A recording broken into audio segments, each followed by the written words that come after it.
Kambasuze mbifurize ibihe byiza mwebwe mwese mukomeje kudukurikira twinjiye makuru akomeje kugenda avugwa hirya no hino. Reka mwese mbahe ikaze aho muri hose ibihugu byose burimo ukurikiye amakuru tukugezaho rwose ngwaye ikaze nizera ko umeze neza. Ibihugu 20 bigize umuryango wa Afrika yunze ubumwe byahisemo kugaragaza ijwi ryabyo ko bidashyigikiye imikorere itubahiriza amategeko ya Perezida w'u Burundi Evariste Ndayishimiye hano mu karere ka Afrika y'Uburasirazuba bakunze kwita NEVA. Hanyuma rero Evariste Ndayishimiye yobora EU muri 2026 ni watanze kandidatire ya Macky Sall ku mwanya w'umunyamabanga mukuru wa Loni, agashaka ko abakuru b'ibihugu basigaye ba Afrika bose bayemeza mu masaha 28 gusa binyuze mu gushyigikira icyemezo yafashe ku giti cye nk'umuyobozi rwose wa EU cyangwa se nyine w'umuryango wa Afrika yunze ubumwe muri rusange. Amakuru yuko hari ibihugu 20 byanze gushyigikira iki cyemezo yatangiye ubundi kuvugwa cyangwa se gucicikana mu ijoro ryo ku itariki 27 Werurwe 2026. Ibitangazamakuru bitandukanye bikomakomeye byanditse ko EU cyangwa se umuryango wa Afrika yunze ubumwe wahisemo kudashyigikira kandidatire ya Macky Sall. Kandidatire y'umuhatanira umwanya w'umunyamabanga mukuru wa Loni ikaba ishobora gutangwa n'igihugu kitangiye umukandida cyangwa se umuryango w'ibihugu. Umukandida ntabwo ari ngombwa ko abakomoka mu gihugu cyamutanze. Minisitiri w'ububanyi n'amahanga n'ubutwererane w'u Rwanda Ambasaderi Olivier Nduhungirehe abinyujije ku rubuga rwayo ari Twitter X yasobanuye ko uburyo Ndayishimiye yatanzemo kandidatire ya Macky Sall burimo amakosa yo kutubahiriza amategeko kandi ari ikibazo gikomeye. Ati rwose ibyabaye uyu munsi tariki 27 Werurwe 2026 ku muryango wa Afrika yunze ubumwe ni ikimenyetso simusiga cyerekana ko ubushobozi mu miyoborere ari ingenzi. Ntibyumvikana uburyo umuryango w'umugabane wose warohwa mu byago n'umuyobozi wawo utamaze n'amezi 2 muri uyu mwanya. Icyemezo cy'ibihugu 20 binyamuryango bya EU cyangwa se umuryango wa Afrika yunze ubumwe byahisemo kudaceceka ntabwo cyari kigamije kwanga kandidatire y'uwo ari we wese, ahubwo icyari kigamijwe ni ukutemeranya n'imikorere ipfuye yatangijwe na Perezida Evariste Ndayishimiye w'u Burundi. Umuyobozi w'umuryango wa Afrika yunze ubumwe EU utarakurikije amategeko n'amabwiriza agenga ibyo gutanga kandidatire za EU mu miryango mpuzamahanga nk'uko bisanzwe bigenda. Hanyuma rero Nduhungirehe yasobanuye ko kuva ku munsi wa mbere ibyakozwe na Ndayishimiye byose bitakurikije amategeko, kuko ku itariki 2 Werurwe Ambasaderi w'u Burundi muri Loni yohereje inteko rusange ya Loni ibaruwa yimenyesha ko guverinoma ye yatanze umukandida uhatanira kuba umunyamabanga mukuru wa Loni. Ati guverinoma yanjye ariyo iyoboye Afrika yunze ubumwe yatanze Macky Sall wahoze ari perezida wa Senegal nk'umukandida ku mwanya w'umunyamabanga mukuru wa Loni. Uwo Ndayishimiye Nduhungirehe rero yasobanuye ko iyi kandidatire yoherejwe mu izina rya EU cyangwa se umuryango wa Afrika yunze ubumwe yatunguye abakuru b'ibihugu na za guverinoma ba Afrika, kuko nta numwe muri bo Ndayishimiye yabanje kugisha inama mbere yo kujya gufata iki cyemezo gikomeye gutya. Ibyo rero bikaba byaratumye nyine byibazwaho n'abantu benshi. Ati nyuma yo gutanga iyi kandidatire ya Macky Sall i New York muri Leta Zunze Ubumwe za Amerika, Perezida w'u Burundi yagerageje guhatira bagenzi be b'abanyafrika guha umugisha iri kosa rikomeye yakoze. Ku wa 26 Werurwe Ndayishimiye yateranyije biro y'umuryango wa Afrika yunze ubumwe bafata icyemezo cyo gutanga amasaha 28 cyangwa se 28 nk'uko bivuga mu Kirundi ku bihugu byose ngo bibe byemeje cyangwa se byanze iyi kandidatire binyuze mu gusubiza cyangwa se kudasubiza muri rusange. Urumva rero ko ibi ngibi rwose byakomeje kugenda bigarukaho cyane muri komenti cyangwa se ibitekerezo byatanzwe muri social media by'umwihariko Twitter cyangwa se X yahoze nyine ari Twitter y'abakuru b'ibihugu cyangwa se y'abayobozi bakomakomeye muri Afrika. Ubona ko bagiye batanga ibitekerezo bavuga ko bagaragaza ko batishimiye imiyoborere ya Ndayishimiye ku muryango wa Afrika yunze ubumwe, ahari n'ibishingiye kuri icyemezo cyo gutanga kandidatire bisa naho ari itegeko. Bityo rero bakavuga ko ibi ngibi yagombye kuba yaragiye bigishamo inama n'abandi bafatanyije kuyobora uyu muryango kugira ngo amenye amategeko agenga EU cyangwa se umuryango wa Afrika yunze ubumwe n'indi miryango itandukanye uko isanzwe iyoborwa. Bakaba rero bamutereye hejuru bamuha urw'amenyo bavuga ko bamaganye imiyoborere mibi ye.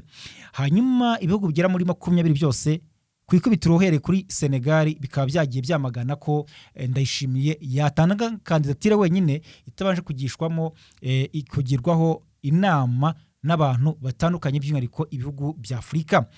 Reka rero tukiri kandi aho ngaho mu gihe mu Burundi hakomeje kugenda hitegurwa amatora mu minsi iri imbere, niko abenshi bari kuvuga ko politiki iri kuzamo ibibazo ya Ndayishimiye, kuko rwose ishyaka rye naryo ribasa naho ryacitsemo ibice. Duhereye naho ngaho hari nk'uwitwa rwose Reverien Ndikuriyo, hari abarundi benshi bamuri inyuma bamushyigikiye, kandi hakaba amakuru agenda acicikana avuga ko uyu Reverien afite imbaraga cyane ku buryo ubona ko isaha n'isaha rwose uyu Ndayishimiye kuba yafata ijambo mu gihugu cy'u Burundi byazagenda biva mu nzira cyangwa se bivaho, kuko uriye Reverien Ndikuriyo Ndayishimiye arakoresha inama, Reverien nawe ku rundi ruhande akazikoresha, kandi bari mu ishyaka rimwe ariko ugasanga nyine biratandukanye.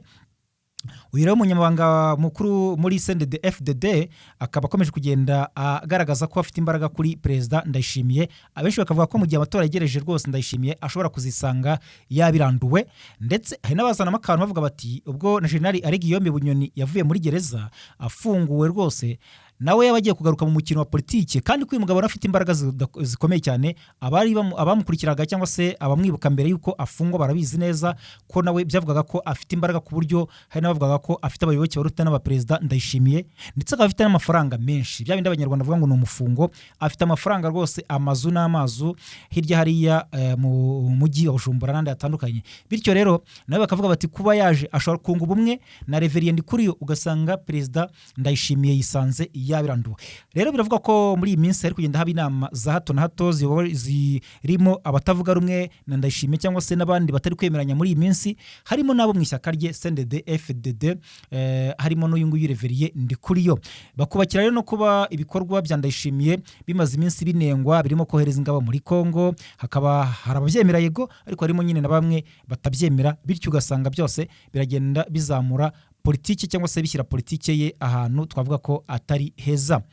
Hanyuma rero intambara yo muri Israel na Iran ikomeje kugenda izamuka umunsi ku munsi, kugeza ubu hinjemo Abahuti bakomeje kurasa ibibombe. Mu kanya nakubwiraga uko ibintu byifashe, ariko bongeye kurasa ibibombe bisasu hariya muri Israel, ndetse Israel noneho yanatangaje ko yongeye kwakira ibindi bisasu. Kare yaratangaje ko hari amabombe cyangwa se ibisasu byarashwe n'uyu mutwe w'Abahuti wo muri Yemen usanzwe ufatanye cyangwa se uhuriye mu guhuza imigambi itandukanye Iran, ukaba rongeye kugaba ibitero bikomeye cyane kuri Israel, kandi kubera gushegesha ibice bituwemo n'abaturage cyangwa se ibikorwa remezo bigiye bitandukanye.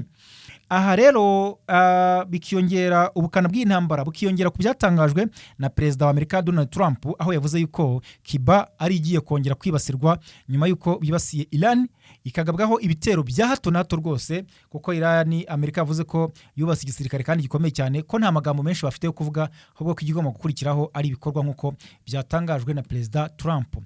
Rero ni ukuvuga ko iyi ntambara rwose ikomeje kugenda izamura intera cyangwa se yaguka buhoro buhoro, mu gihe kandi nanone amakuru agaragaza ko Iran nayo ikomeje kugenda yisuganya yitegura mu bice bitandukanye yifitemo ingabo, by'umwihariko ya mitwe yayo idasanzwe yagiye ishinga nka Islamic Revolutionary Guard ndetse n'indi mitwe itandukanye ifasha abarwanira mu mazi. Bose ngo bakomeje kugenda bakora imyiteguro, kwegeranya intwaro, gukusanya amadrone, byose bikaba bishingiye mu kubaka imbaraga zabafasha kwikiza Israel ndetse na Leta Zunze Ubumwe za Amerika.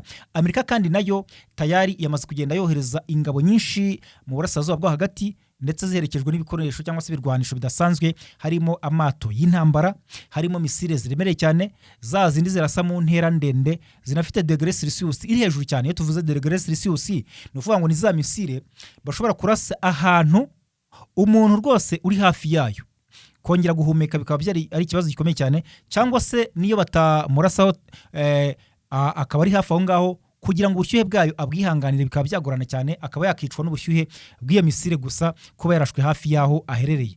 Aha rero kumva yuko iyi ntambara ikomeje kugenda izamo ibintu byinshi cyane, ariko noneho aho iyi ntambara abantu bayitinyiye ni uko yarakoreshejwemo cyane ikoranabuhanga, misile ziremereye, amadrone adasanzwe ndetse n'ibindi bikorwa bigaragaza ko harimo ikoranabuhanga, kuko hari n'abavuga yuko hari gukoreshwamo na AI cyangwa se artificial intelligence, bwa bwenge bukorano nabwo bukaba buri kwifashishwa by'umwihariko mu gutata, mu gushakisha aho umwanzi aherereye, ndetse n'ibindi bikorwa birimo no kuyobora amadrone na za ntwaro ziremereye cyane.